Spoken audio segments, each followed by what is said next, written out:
Entonces, hoy quisiera hablarles acerca de la perspectiva bíblica del yo, ¿no? O sea, cómo ve la palabra de Dios el yo, ¿no? El ego, porque normalmente siempre cuando nos alejamos de Dios, cuando empezamos a perder nuestra relación con Dios, es porque el ego, porque el yo empieza nuevamente a gobernar nuestro corazón, ¿no? Y es ahí donde nosotros tenemos que tener cuidado, tanto para el que no es cristiano, pues obviamente el ego gobierna su corazón y es así como vive, pero para nosotros en Cristo, sí, ya Cristo está en nosotros, está su Espíritu Santo, tenemos su palabra, pero seguimos batallando, ¿no? También con esta situación en nuestra vida.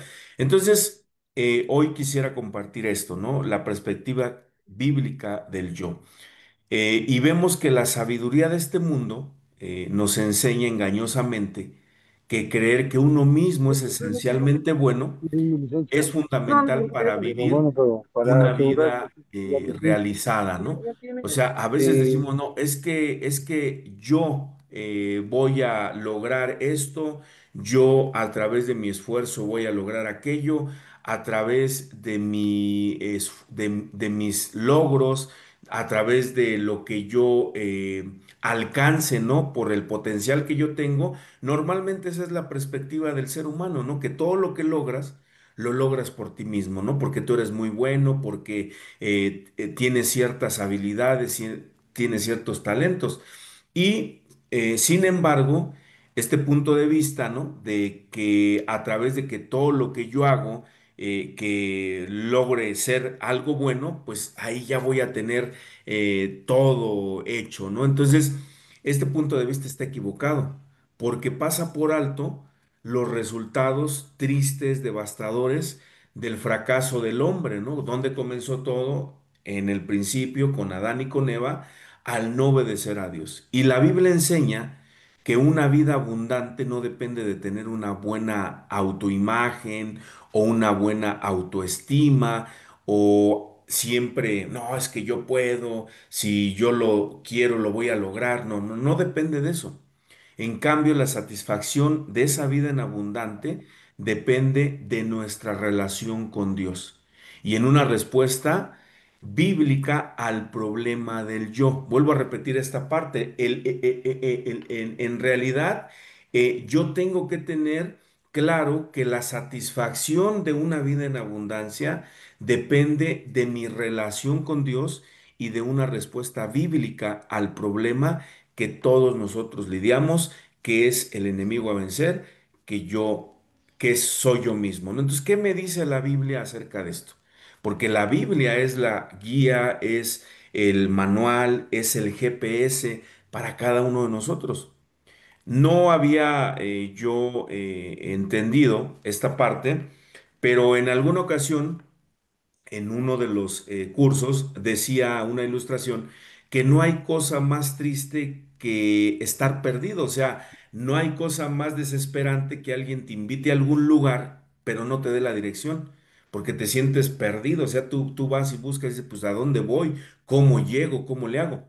A hoy con la tecnología, esa aplicación del Maps, tú le pones ahí la dirección a dónde vas y en automático te lleva, ¿no? Te dice la persona que va hablando, vuelta en 20 metros a la izquierda, tome los dos carriles de la derecha para seguir en dirección 1 kilómetro y vuelta a la rotonda para agarrar a la salida. O sea, te lleva y cuando tú pones la dirección, híjole, pues te sientes seguro porque sabes que vas a llegar al lugar correcto. Para nosotros, ese GPS, esa ruta ya trazada, es la palabra de Dios. Pero ¿qué dice la Biblia acerca del problema del yo? ¿Qué dice la Biblia acerca de poner yo mi confianza en mi autoestima, en mi autoimagen, en el yo? Dice la palabra de Dios en Proverbios 14:12, que hay caminos que al hombre le parecen derechos, pero su fin es camino de muerte. Y Jesucristo hablando a sus discípulos y a las multitudes en Mateo 10:38 al 39 dice, y el que no toma su cruz y sigue en pos de mí, no es digno de mí. El que haya su vida, dice, la perderá, y el que pierde su vida por mi causa, la hallará. Qué paradoja tan más interesante, ¿no? Porque para poder vivir hay que morir. Para poder nosotros ser libres, tenemos que ser esclavos, ¿no? De Cristo para poder vivir en esa libertad que Él quiere darnos. Esclavos por amor. Lucas 9:23 al 24 dice, y decía a todos. Aquí dice que el mensaje fue para todos. Dice, si alguno quiere venir en pos de mí, niéguese a sí mismo. Lo que decía ahorita Jordan, ¿no? Esto es de valientes, porque negarnos a nosotros mismos cuesta mucho trabajo, nos cuesta porque nos pega en el ego, nos pega en el yo, nos pega en esta situación de que es que yo creo, yo pienso, yo voy a hacer las cosas como a mí se me vengan en gana. Dice, si alguno quiere venir en pos de mí, niéguese a sí mismo, tome su cruz cada día y sígame. Dice, porque todo el que quiera salvar su vida, la perderá. Y todo el que pierda su vida por causa de mí, éste la salvará. Qué bendición poder ver en su palabra, ¿no? Como a través de Cristo es que podemos vivir esta vida en abundancia, es que podemos vivir esta vida plena, esta libertad permanente y todos la necesitamos, ¿eh? Aquí no hay rangos ni jerarquías de que no, es que porque él es pastor o porque él es esto, no, no, no. Aquí todos, sin excepción alguna, necesitamos vivir en esta libertad permanente. Romanos 5, capítulo 5, versículo 6 en adelante dice, porque Cristo, cuando aún éramos débiles, a su tiempo murió por los impíos. Ciertamente, apenas morirá alguno por un injusto. Con todo, pudiera ser que alguno osara morir por el bueno. Pero dice, mas Dios muestra su amor para con nosotros en que siendo aún pecadores, Cristo murió por nosotros. Dice, pues mucho más estando ya justificados en su sangre, por él seremos salvos de la ira. Porque si siendo enemigos fuimos reconciliados con Dios por la muerte de su Hijo, mucho más estando reconciliados seremos salvos por su vida. Y no solo esto, sino que también nos gloriamos en Dios por el Señor nuestro Jesucristo, por quien hemos recibido ahora la reconciliación. Ese es el propósito de la venida de Cristo a esta tierra, llevarnos al Padre, reconciliarnos con el Padre. No se trata de nosotros, no se trata, porque a veces nos volvemos, pensamos que nosotros somos la estrella de la película y no, es Cristo. Y Él vino a esta tierra ¿para qué? Para reconciliarnos por el Padre, con el Padre. Él es el mediador del nuevo pacto. Él es el que ha reconciliado al hombre con el Padre. Es que por eso hoy tenemos acceso directo al trono de la gracia, no por tus méritos, no por mis méritos, sino por el sacrificio completo, la obra completa de Cristo en la cruz. Dice el versículo 12, por tanto, como el pecado entró en el mundo por un hombre, hablando de Adán, y por el pecado la muerte, así la muerte pasó a todos los hombres, por cuanto todos pecaron. Pues antes de la ley había pecado en el mundo, pero donde no hay ley, no se inculpa de pecado. Dice, no obstante, reinó la muerte desde Adán hasta Moisés. Aunque los que no pecaron a la manera de la transgresión de Adán, el cual es la figura del que había de venir.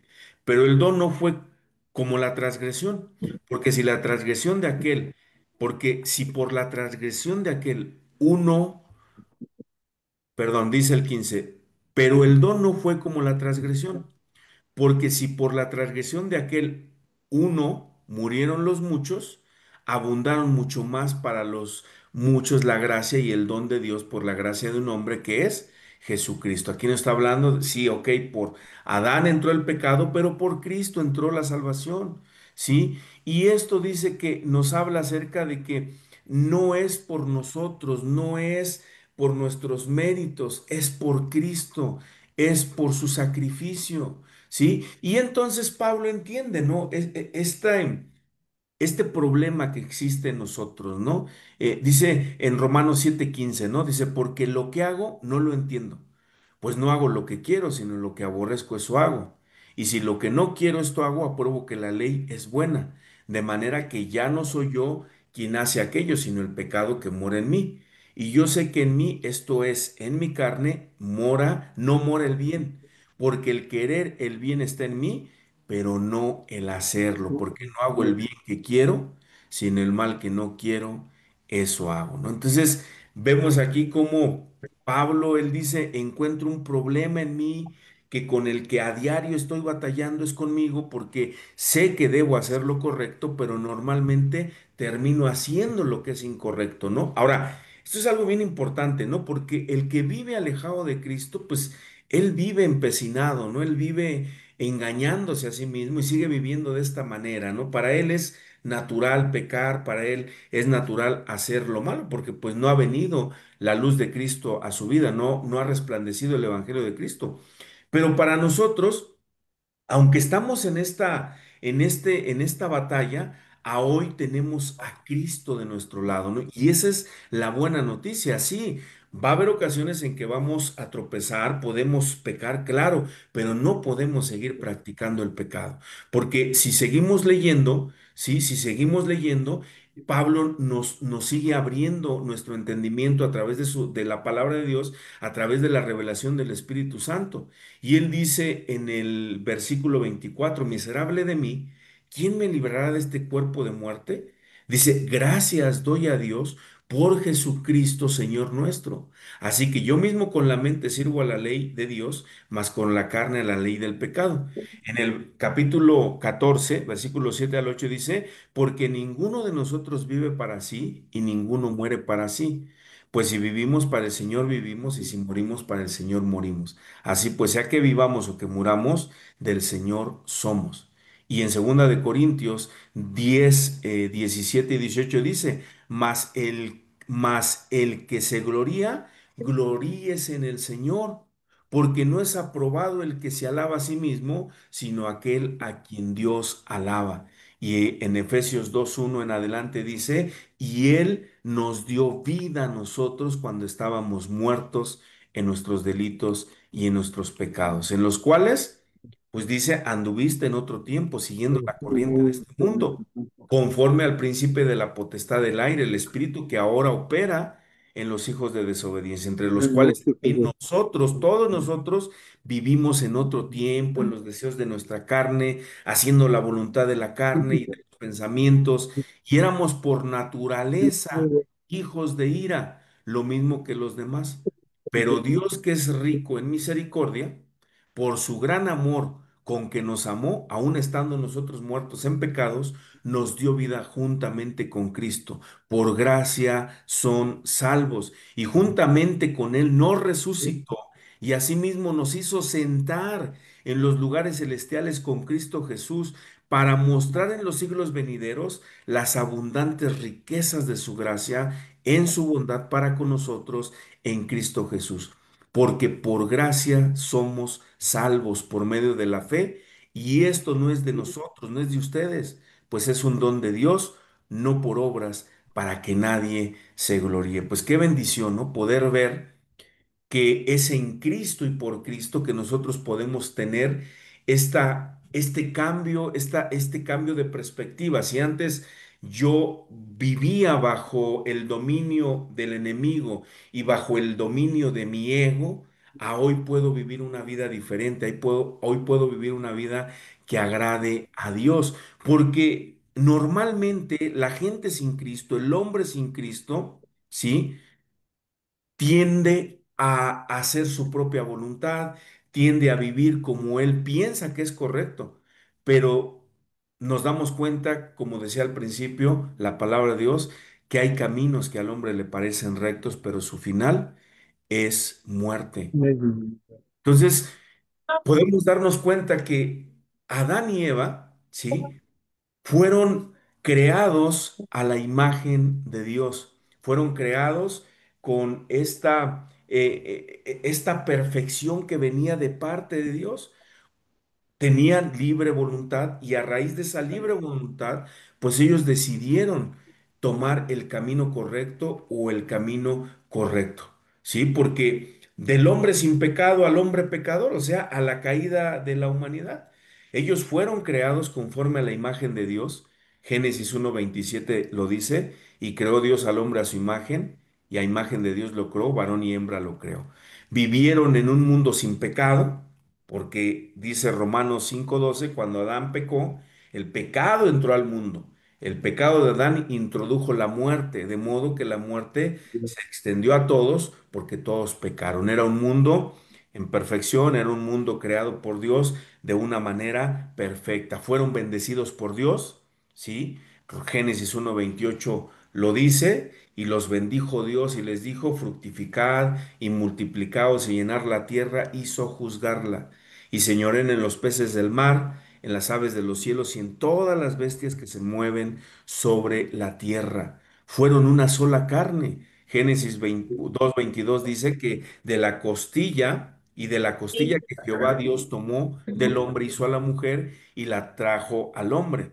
Dijo entonces Adán, esto es ahora hueso de mis huesos y carne de mi carne. Esta será llamada varona porque del varón fue tomada. Por tanto, dice, dejará el hombre a su padre y a su madre y se unirá a su mujer y serán una sola carne. Y estaban desnudos Adán y su mujer y no se avergonzaban. Entonces, Dios los formó para que fueran una sola carne, tenían que gobernar la tierra. Génesis 1:28, estaban en comunicación personal con Dios, su creador. Ahí lo dice en Génesis 1:28 al 30. También Dios puso una sola restricción sobre ellos, ¿no? Que requería solamente obediencia. Y creo que es algo que normalmente al ser humano, a nosotros nos cuesta trabajo obedecer, ¿no? Entonces, es a través de la obediencia como yo demuestro que realmente sí sigo las órdenes de Dios sin importar mis deseos o mis sentimientos. Era lo único que tenían que hacer. Adán y Eva solamente tenían que obedecer a la orden de Dios sin importar el deseo o el sentimiento de ellos, que es lo mismo que sucede en nosotros, ¿no? Yo tengo que obedecer a Dios, sus mandamientos, sin importar mi deseo o mi sentimiento, ¿sí?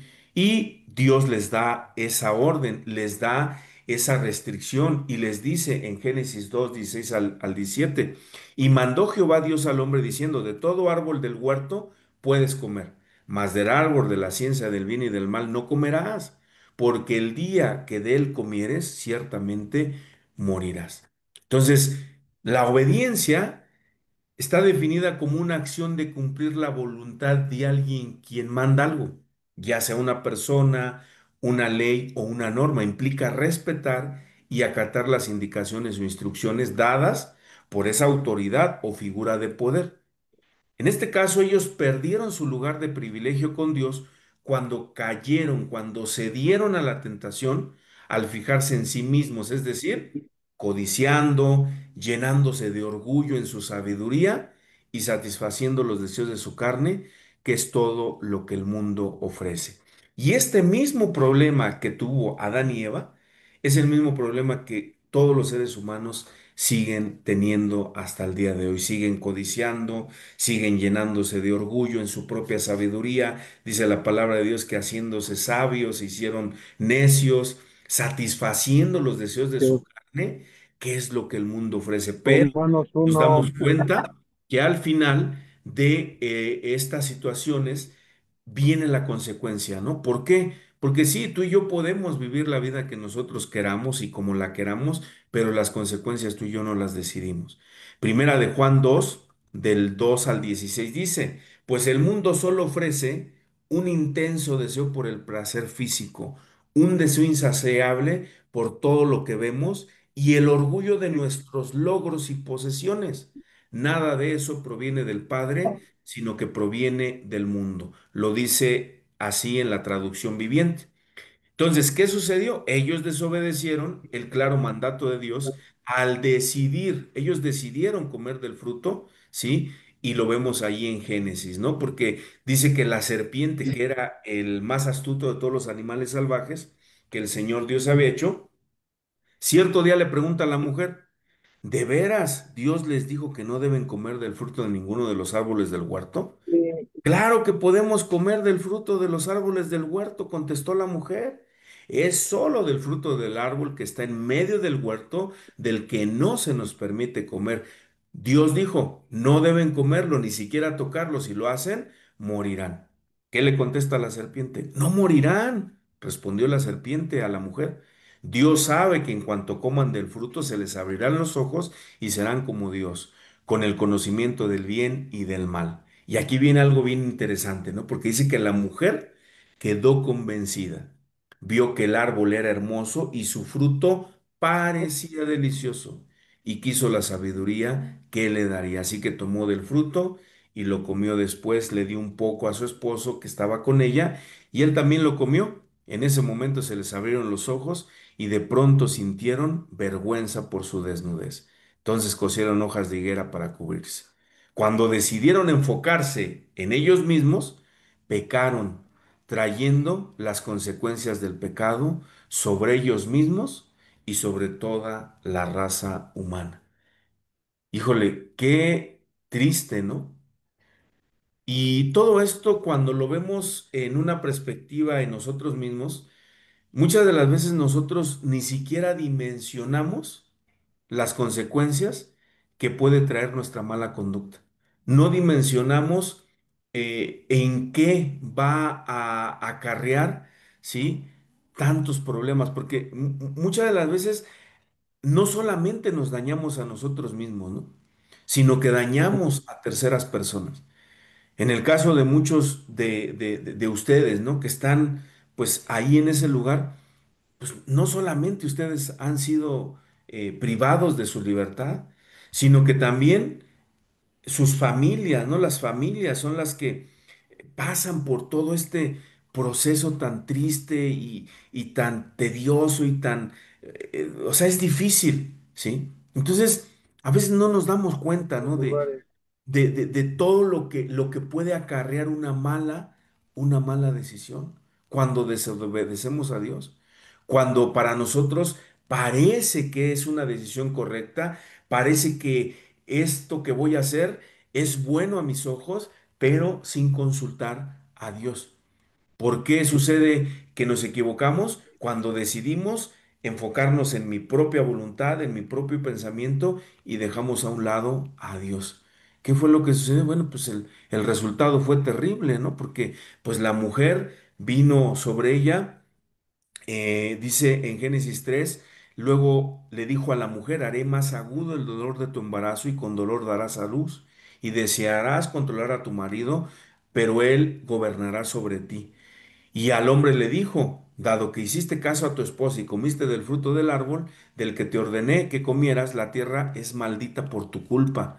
Toda tu vida lucharás para poder vivir de ella. Te producirá espinas y cardos, aunque comerás de sus granos. Con el sudor de tu frente obtendrás el alimento para comer hasta que vuelvas a la tierra de la que fuiste formado, pues fuiste hecho del polvo y al polvo volverás. Después dice que Adán le puso a su esposa el nombre de Eva porque ella sería la madre de todos los que viven. Bueno, la historia ahí está en el libro de Génesis. Y eso sí, trajo problemas sobre cada generación subsiguiente, sobre cada persona, como ya lo leímos, ¿no? Por Adán fue que entró el pecado al mundo, pero gracias por Cristo, porque a través de él entró la vida, ¿no? Entonces, la humanidad pecó y ha llevado muchas consecuencias desde ese día hasta el día de hoy. ¿Por qué? Porque espiritualmente, ¿sí? Hubo una advertencia de parte de Dios que si ellos pecaban, iba a haber una separación de Dios y ellos. Físicamente, pues también, ¿no? Hubo una consecuencia, ¿no? ¿Por qué? Pues porque se dieron a sus propios deseos de autosatisfacción y se exaltaron en ellos mismos, ¿no? Mentalmente también, porque la primera reacción que tuvo Adán y Eva cuando pecaron fue esconderse, tuvieron miedo, preocupación, ansiedad y se escondieron, ¿no? Génesis 3:8. Socialmente, ¿no? Pues también hubo problemas porque el hombre transfirió la culpa, ¿no? Hubo un descontento con la mujer, con el matrimonio y le dice a Dios, no, pues es que la mujer que me diste me dio y yo comí. Y luego la mujer pues transfiere la culpa, ¿no? Tratando de justificar al pecado, ¿no? Y dice, no, es que la serpiente me engañó y yo comí, ¿sí? Ambientalmente, como ya lo vimos, también la tierra sufrió un cambio natural, ¿no? Toda la tierra, dice, será maldita por tu causa, ¿sí? Y podemos ver muchas situaciones que sucedieron a través de nuestra desobediencia, ¿no? Entonces, la Biblia habla de cómo el hombre siempre ha querido, ¿no? Tener él su propia gloria, ¿no? Su propio, no, es que yo soy fulano, yo soy aquel, yo tengo estos logros, yo he logrado hacer esto a través de mi esfuerzo, el egoísmo, ¿no? El orgullo. Entonces, nadie en este mundo puede compararse con Dios y todo lo que tenemos viene de parte de Dios, porque al final tu vida, mi vida, todo lo que hay alrededor de lo que tenemos viene de parte de Jesucristo, ¿sí? Y entonces nos damos cuenta que nosotros como humanos, ¿sí? En comparación con Dios, que Él es el creador, que Él es el Señor, que Él es todopoderoso, que es omnisciente, que es omnipresente, en comparación con Él, pues nosotros no somos nada, ¿no? ¿Qué dice la Biblia de esto? Bueno, dice que somos como el polvo, ¿sí? Dice el Salmo 103:14, porque Él conoce nuestra condición y se acuerda que somos polvo. Somos como un mero aliento y una sombra que pasa, con un periodo de vida que pues es corto, ¿sí? Dice el Salmo 62:9, la gente común no vale más que una bocanada de viento y los poderosos no son lo que parecen ser. Si se les pesa junto en una balanza, ambos son más livianos que un soplo de aire. Son como la hierba. Dice la palabra de Dios que dice, la hierba se seca y las flores se marchitan bajo el aliento del Señor, y así sucede también con los seres humanos. ¿Sí? Dice la palabra de Dios en Primera de Pedro 1:24, como dicen las Escrituras, los seres humanos son como la hierba, su belleza es como la flor del campo, la hierba se seca y la flor se marchita. Somos como una flor en el campo que florece y luego pasa. Por eso es de que no podemos confiar en nosotros, no podemos confiar en nuestros logros, en nuestras posesiones, en lo que logramos tener en esta corta vida, porque es pasajero. Dice que somos como un vapor que aparece por un momento y luego se desvanece. Santiago 4:14 dice, ¿cómo saben qué será de su vida el día de mañana? La vida de ustedes es como la neblina del amanecer, aparece un rato y luego se esfuma, ¿sí? Y también somos insensatos y sin conocimiento. Jeremías 51:17 dice, toda la raza humana es necia y le falta conocimiento. Somos como nada y sin importancia. Dice Isaías 40:17, en su presencia todas las naciones no son nada. Él las considera inexistentes. Somos como gusano y no hombre, dice la palabra de Dios en Job 25:6. Todo hombre, todo ser humano es impuro y miserable como un gusano. ¿Qué somos, hermano? Cuando vemos esta Nada. perspectiva en la Biblia, nada. Por eso nuestra necesidad de Dios, por eso nuestra necesidad de su palabra, de Cristo en nuestras vidas. Porque esa es la decisión más importante que tú y yo tenemos que tomar en esta vida. Si aceptamos el regalo de la salvación porque es un regalo o si lo rechazamos. Y una vez que ya hemos arrepentido, nos hemos arrepentido de nuestros pecados y empezamos a caminar una vida en Cristo, también surge una pregunta, ¿no? ¿Qué vamos a hacer? ¿Cómo vamos a colaborar con Dios en este proceso a la madurez espiritual? ¿Vas a dejar que Dios tome el control de tu vida y vas a dejar que Él gobierne tu corazón, tus pensamientos, todo tu ser? ¿O vamos también a ponerle restricciones, ¿no? Porque hay muchas veces que sí hemos aceptado a Cristo como el Señor de nuestras vidas y como el Salvador de nuestras vidas, pero solamente lo tomamos como salvador, ¿no? La parte de que, pues me salvó, me perdonó, me libró del infierno, gracias a su sacrificio, me salvó. Pero en la parte de Señor, pues tenemos que obedecerle en toda la extensión de la palabra, obediencia. Y a veces queremos en alguna de nuestras áreas todavía decir, no, pues sabes qué, Señor, aquí yo tomo las decisiones y luego cuando necesite, pues voy y te consulto. No, es en todas las decisiones en que se nos presentan en nuestra vida que tenemos que tomar en cuenta a Dios. Si tú y yo o alguien que está escuchando que no ha tenido este encuentro con Cristo y no se ha arrepentido de sus pecados, si rechazas responder al plan de salvación, al plan de Dios, que está revelado a través de Cristo, pues déjame decirte que estás sin esperanza. Sigue siendo una persona no aprobada delante de Dios, si vas a seguir estando en una mente corrupta, en una mente depravada, vas a seguir siendo una persona inestable, vas a estar condenado a la muerte porque la palabra dice que la paga del pecado es muerte, ¿sí? Entonces vamos a seguir muertos en nuestros delitos y pecados, pero aquí es donde nosotros tenemos que tomar la decisión. Sí, venir a Cristo y decirle, ¿sabes qué? Hoy necesito vivir no de acuerdo al yo, no de acuerdo a lo que yo creo, lo que yo pienso, lo que yo quisiera, ¿no? Porque normalmente nosotros quisiéramos muchas cosas, pero Dios que es bueno, Él sabe lo que necesitamos, Él sabe lo que tú y yo realmente va a ser bueno para nosotros, ¿no? Entonces, si tu hijo, ¿no? Te dice, ¿sabes qué, papá? Cómprame un auto o una moto, pero tu hijo tiene 13, 14 años, ¿se la vas a comprar?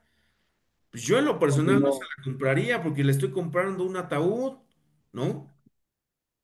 De la misma manera, dice Jesús, oye, si tú siendo malo sabes dar buenas cosas a tus hijos, ¿cuánto más nuestro Padre que está en el cielo dará las cosas buenas o lo que nosotros le pidamos? Pero siempre tiene que estar acorde a su voluntad, ¿no? Porque a veces nosotros queremos pedir y que las cosas se hagan a nuestra voluntad. ¿Por qué? Volvemos al punto, mis hermanos. Porque seguimos batallando con el yo, porque el yo quiere que sea en esa línea, pero Dios dice es que no va a ser en ese camino como tú lo ves, porque el final va a ser terrible. Entonces yo te tengo que pasar por este camino donde a lo mejor va a ser más tardado el proceso, va a ser más tardada la respuesta, pero va a ser lo mejor para ti. Y en ese sentido, pues entran todas las decisiones, hermano, que podamos tener. Tanto en el caso de ustedes que están privados de su libertad, pues ahí entra el caso legal, entra la familia, entran los hijos, porque pues ustedes en ese punto llega el momento en que ustedes ya no pueden hacer nada. ¿No? Ya no se puede hacer nada. Ya cómo educas a los hijos si no están contigo, cómo sigues teniendo una relación más estrecha con la esposa. Pues pareciera que cada vez se va alejando más y las cosas se van poniendo más difíciles. Pero cuando nosotros dejamos que Dios tome el control, mira, todas las cosas se van a alinear, todas las cosas van a venir en una línea donde Él quiere que nosotros aprendamos a confiar en Dios. Y yo creo que una de las cosas que más trabajo nos cuesta es aprender a confiar en Dios en los momentos difíciles, porque siempre nuestro pensamiento va a estar encaminado a mis ideas, a mi perspectiva, a mi voluntad. Pero por eso yo tengo que alinear esa voluntad que parece buena, pero que no es buena, a la voluntad de Dios, porque la voluntad de Dios sí dice la palabra de Dios que es buena, que es agradable y que es perfecta. Entonces, o yo lo que de una otra manera Dios me ha movido en mi corazón y siempre nos está hablando es, tienes que negarte a ti mismo, tienes que dejar tu manera egoísta de vivir, de querer siempre salirte con la tuya, de querer siempre ganar, de querer siempre hacer tu voluntad, de querer siempre tener el control de las cosas cuando nosotros mismos somos incapaces de controlar nuestra vida. No podemos. Por eso necesitamos a Cristo. Y cuando nosotros venimos a Cristo en esta diciéndole, ¿sabes qué, Señor? Ya no puedo, yo no puedo tener el control de nada, yo no puedo tener el control de mi esposa, de mis hijos, de mi situación legal, de mi libertad, pero te lo entrego a ti, Señor, te lo entrego a ti, tú pon el tiempo, tú haz las cosas como tú quieras hacerlas, solamente a mí déjame obedecerte, déjame servirte, déjame hacer tu voluntad. Y entonces cuando tú te ocupas de las cosas de Dios y Él se ocupa de tus cosas, ¿no? Y fue algo que a mí me lo dejó bien claro, ¿no? Cuando Dios me llama a dejar el lugar donde yo viví y venirme acá a este estado, yo mi preocupación primordial fueron mis hijos, porque ya dos de mis hijas ya estaban casadas y el mayor de los hombres pues estaba en México y no se quería venir conmigo, él no se quiso venir conmigo. Entonces yo le dije, Señor, ¿qué voy a hacer? Y un día después de que me dan esa noticia, caminando de regreso a casa, pues yo empecé a derramar mi corazón y mi preocupación eran mis hijos. Y empecé a llorar porque yo le decía, Señor, ¿ahora qué voy a hacer? Ya no voy a estar al pendiente de ellos. ¿Quién los va a cuidar, no? O sea, fíjate, mi pensamiento, mi yo, ¿no? Es que yo los cuido, yo los protejo, yo estoy ahí y esto. Y Dios me habló en mi interior y me dijo, mira, ocúpate de mis asuntos, que de tus hijos yo me encargo. Así, o sea, no fue una voz audible, pero dentro de mi corazón Dios me dio esa respuesta. Y yo sentí paz, hermano. Sentí paz y dije, va, Señor. Mira, yo te voy a decir algo, hermano. Y con esto termino. Cuando yo veo mi vida y veo lo que Dios quiere de mí, de repente digo, Señor, es que no cumplo con las expectativas, ¿no? Que tú quieres. O sea, yo no puedo. Y Dios me ha dicho, y no vas a poder, porque no se trata en tu fuerza, en tu poder, se trata en mi poder y en mi fuerza. Por eso es que no me interesa si cumples o no, porque yo soy el que voy a hacer el trabajo en tu vida. Me equivoco, sí, constantemente, fallo, sí, también fallo. Cometo errores, sí, peco, claro, porque dice la palabra es que todos pecamos de alguna manera. Y que el que dice que no ha pecado, pues entonces hace mentiroso a Dios, porque todos fallamos. De ahí la importancia, ¿no? De por qué diariamente estar confesando nuestros pecados. Y soy necio, hermano, soy tonto, bruto a veces para entender lo que Dios quiere que yo haga. Pero algo que he aprendido a tratar de obedecer, aunque no entienda las cosas, hermano. De verdad, o sea, eso es algo que yo digo, Dios mío, no entiendo lo que tú me estás diciendo que yo haga, pero bueno, voy y lo hago, Señor. Y a pesar de mí, y es ahí donde empiezo a ver la bendición de Dios. Porque la Biblia dice, ¿no? Que más vale la obediencia que los sacrificios.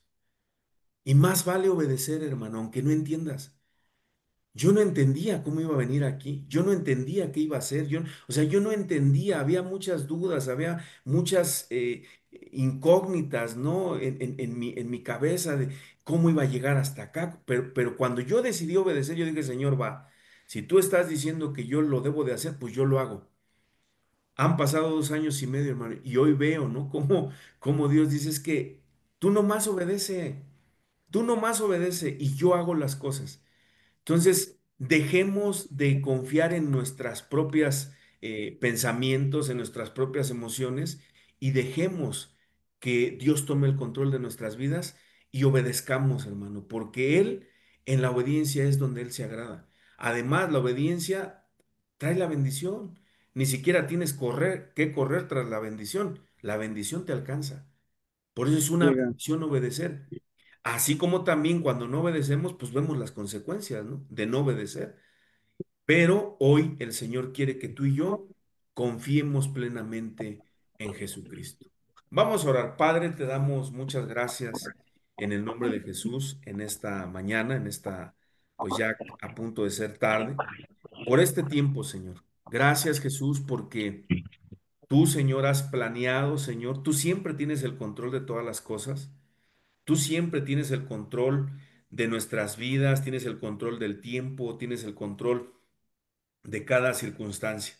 Y hoy, Señor, pues ha sido una gran bendición poder platicar con nuestros hermanos. Qué experiencia tan maravillosa pudieron ellos tener a hoy con la visita de nuestros hermanos allá en el Cerezo de Tecash. Y yo creo, Señor, que es la misma experiencia en cada uno de los centros donde nuestros hermanos estuvieron, Padre, porque pues es el hecho de ir y hablar de Cristo, predicar a Cristo, enseñar a Cristo, no un grupo, no una fundación, sino tú, Señor, eres el centro de nuestro servicio, tú eres el centro del por qué hacemos las cosas, Padre. Y hoy te pedimos, Padre, que tú nos ayudes, Señor, a enfocarnos en ti, Señor, y a no poner nuestra mirada en los deseos de los ojos, los deseos de la carne, la vanagloria de la vida, sino que pongamos nuestra vista en ti, Señor, que dejemos de confiar en nuestras propias fuerzas, que dejemos de confiar en nuestros propios pensamientos, que no vivamos conforme a nuestra voluntad, porque los resultados son trágicos, Señor. Lo podemos ver en la primer pareja en el huerto, Señor, que confiar en ellos mismos, tomar decisiones por ellos mismos, pues el resultado fue trágico, fue fatal, Señor. Pero hoy queremos venir a ti y confiar en ti, Señor, confiar nuestra vida, confiar nuestro corazón, nuestros pensamientos, Señor, confiar nuestro trabajo, nuestra familia, el ministerio, Señor, nuestro caso legal, lo que sea, Señor. Queremos que tú tomes el control de nuestras vidas, Padre. Y gracias, Señor, por la vida de nuestros hermanos allá en el en el Cerezo de Tecash. Padre, bendícelos, dales la fortaleza, Señor, dales ese poder, Señor, que viene de parte de ti para seguir adelante, Señor. Y a cada uno de los que hoy estamos aquí conectados a través del Zoom, a través del Facebook, también ayúdanos, Señor, a poder vivir de acuerdo a tu voluntad y no a la de nosotros. Que nosotros moramos para que tú puedas vivir tu vida a través de nosotros. Que nosotros menguemos para que tú crezcas, Señor Jesús. Que nosotros nos hagamos pequeñitos para que tú te hagas inmensamente grande en nosotros, Padre, y que tu Espíritu Santo sea llenándonos con tu poder, con tu revelación de tu palabra, para que nosotros podamos poner en práctica todos los consejos que vienen de parte de ella, Padre, en el nombre de Jesús. Amén.